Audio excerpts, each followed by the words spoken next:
વાવથરા વિસ્તારમાં અતિભારે વરસાદને કારણે ખેતરો બેટમાં ફેરવા નાગલા અને જાદલા ગામમાં ખેતરોમાં 3 થી 4 ફૂટ પાણી ભરાતા મગફળી, બાજરી અને એરંડા સહિતનો ઊભો પાક નિષ્ફળ જવાની ભીતિ છે। પાણીના નિકાલની યોગ્ય વ્યવસ્થાના અભાવે ખેડૂતોનો મોંઘો પાક પાણીમાં ડૂબી ગયો, જેના કારણે ખેડૂતોમાં આર્થિક ચિંતા વધી। ત્યારે સરકાર તાત્કાલિક સર્વે કરી યોગ્ય વળતર આપે તેવી ઉગ્ર માંગ ઉઠી છે।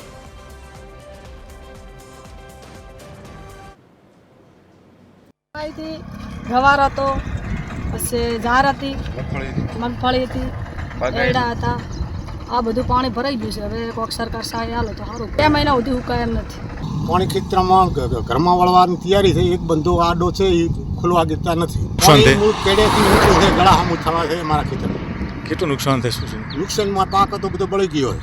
પાકમાં બાજરી, જુવાર બધું વાવેલ હતું। ભાળવા બધી બાજરી તણાઈ ગઈ।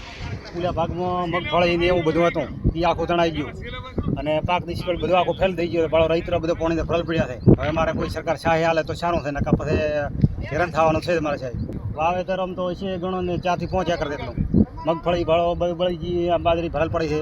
આ માલને અત્યારે શું નાખવું? અત્યારે કોઈક સરકાર સહાય આલે તો માલને બિચારાને કોઈક મળે, અમુક કોઈ મળે એમ નથી।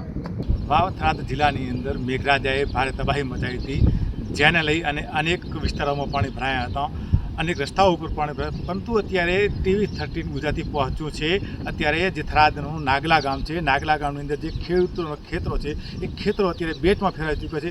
આપ જોઈ શકો છો, મારી પાસે દ્રશ્યો છે, બતાવો પ્રત્યે।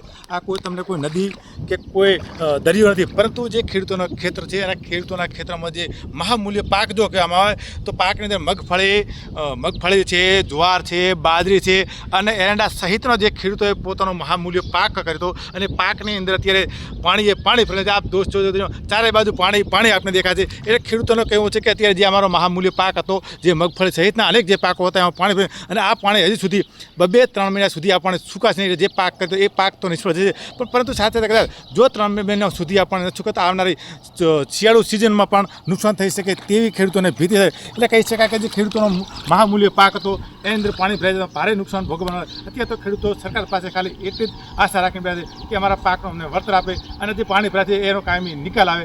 હાજી રાજપૂત, TV13 વાવથરા।